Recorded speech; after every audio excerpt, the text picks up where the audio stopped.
Please get ready for a dictation of transcription number 100 from Sir Kailash Chandra magazine. 5 seconds.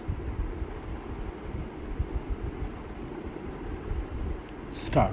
Sir, it is usual in all parliamentary systems of government for the President at the opening of a session to address both houses of Parliament. It has been criticized as being merely a narration of facts which have happened during the past year. But that is the usual thing, as honorable members know, which happens in most of the parliaments which work under parliamentary systems of government. I am sure that the honorable members are aware that India has always stood for peace and ever since her independence has done what she could to preserve peace in the world, both in Korea and in Indochina. Our efforts led to a ceasefire, and for the first time, with the settlement of the Indo-China problem, there was no shooting war anywhere in the world. But now again there are war clouds, especially in the Far East, as has been emphasized by the Prime Minister. Time and again, patience and tolerance are necessary to solve the tangle in Formosa. Our government have recognized the Chinese People's Republic as the government of China and have recognized the Chinese claim to the Cairo Declaration. If the Cairo Declaration is to have any value, then it is fairly certain that Formosa is part of China. But at the same time, one cannot forget the fact that things have got to be tackled patiently.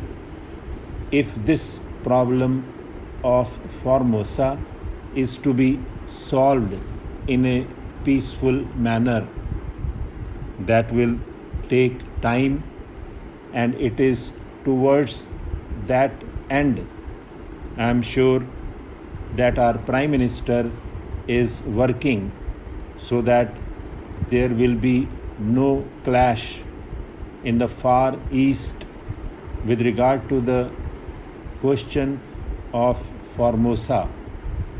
This has been prominently mentioned in the address of the President.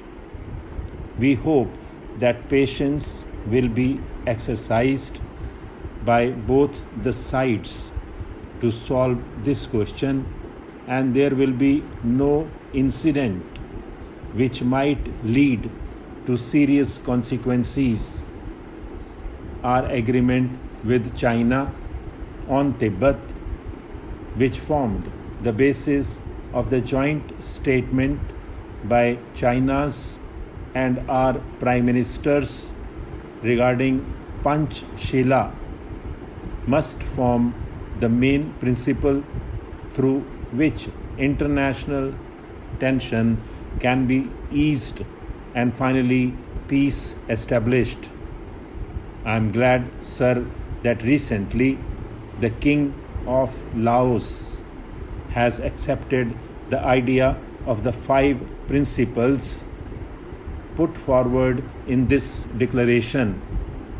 It is usual in the present time of atomic age to talk about the dangers of the use of atom for warlike purposes. The question is whether the new instrument in the hands of men is going to be used for the benefit of humanity or for the destruction of humanity and human civilization as we know it today. Both the United States and the Union of Soviet Socialist Republics possess atomic weapons, and the United Kingdom government has now planned to manufacture hydrogen bombs for their security.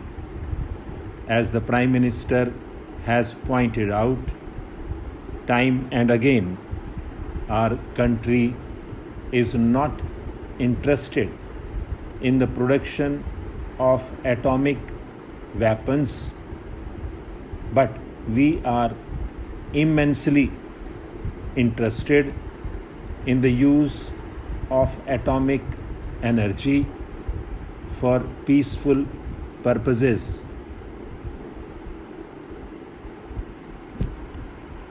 There is no doubt whatever that in the interests of human civilization, these weapons should not only be banned but destroyed.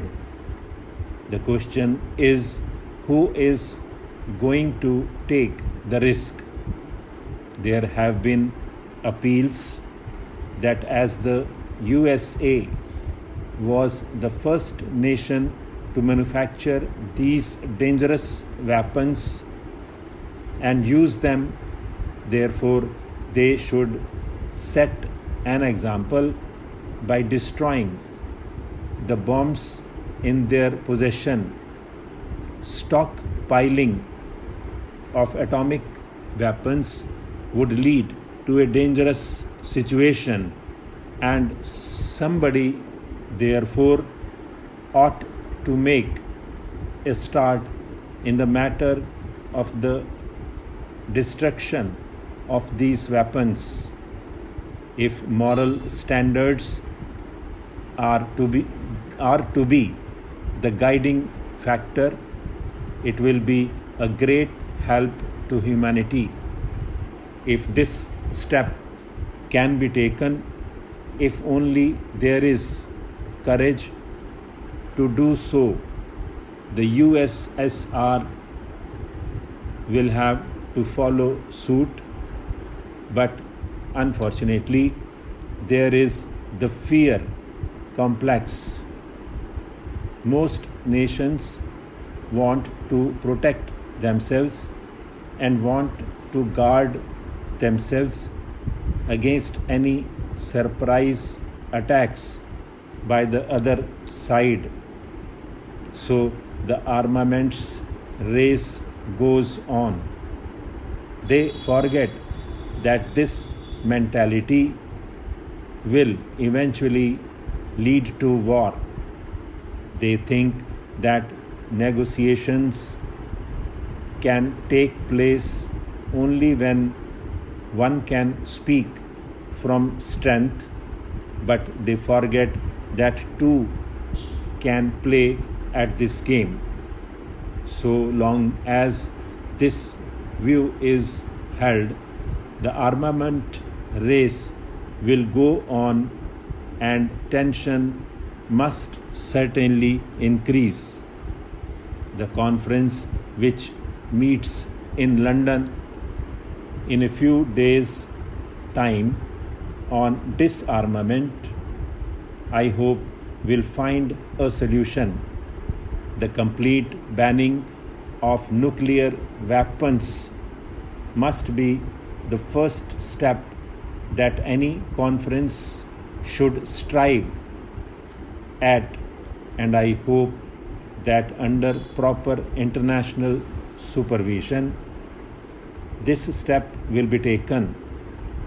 But connected with this is the question of the reduction of conventional armaments. There must be a realistic approach to this problem stop.